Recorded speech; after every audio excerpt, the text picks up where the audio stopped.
Bahamas. As world leaders gather in Baku, Azerbaijan for COP29, the Bahamas is once again preparing to make its voice heard.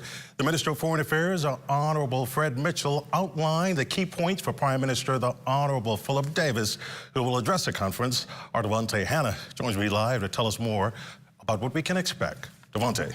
Well, Desmond, obviously today, the Minister of Foreign Affairs, that is, the Minister, the Honorable Fred Mitchell, highlighted the critical climate issues Prime Minister, the Honorable Philip Davis, intends to bring to the forefront when he speaks at COP29 now. Minister Mitchell emphasized that Prime Minister Davis will advocate for immediate global action to combat the severe impacts of climate change, which are already affecting the Bahamas and, of course, other small island developing states and vulnerable nations. The conference is actually affected, though, more than anything else, I suspect, on the fact of the American elections and the incoming president and his position with regard to the science and their commitment to this.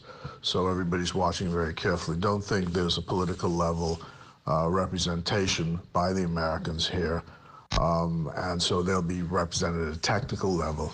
That may largely be because after the 20th of January, no one can say what the political position is going to be.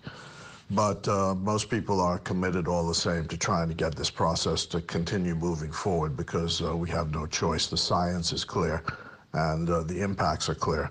And certainly for the Bahamas, it's an existential issue. Well, the Prime Minister is expected to address delegates tomorrow on critical issues that he has been championing since coming into office. He will specifically address the loss and damage fund and carbon credits, which is something he's spoken about for quite some time now. According to Minister Mitchell, he says the Prime Minister plans to urge wealthier nations to increase their support to fulfill existing commitments, as promised funds are essential for the Bahamas and other vulnerable nations to implement adaptive and resilient measures.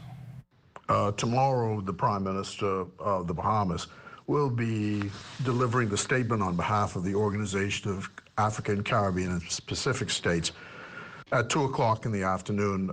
That's Baku time, which is 9 hours ahead of the Bahamas time.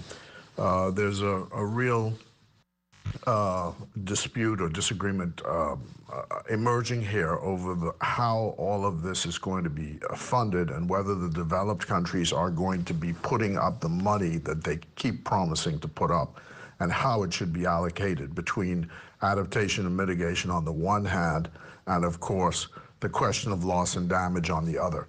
So this is going to be very interesting, but the Prime Minister has an important role to deliver that statement on behalf of 79 countries tomorrow in the afternoon at 2 o'clock Baku time.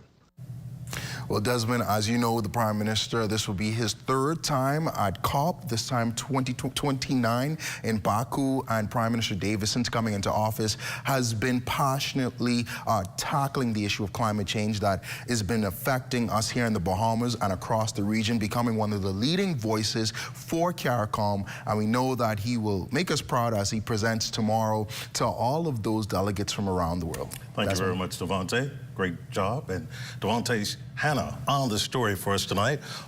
Hi there, I'm Corval Pyfrom. Thank you for watching our YouTube page. Be sure to like, comment, and subscribe for all things ZNS.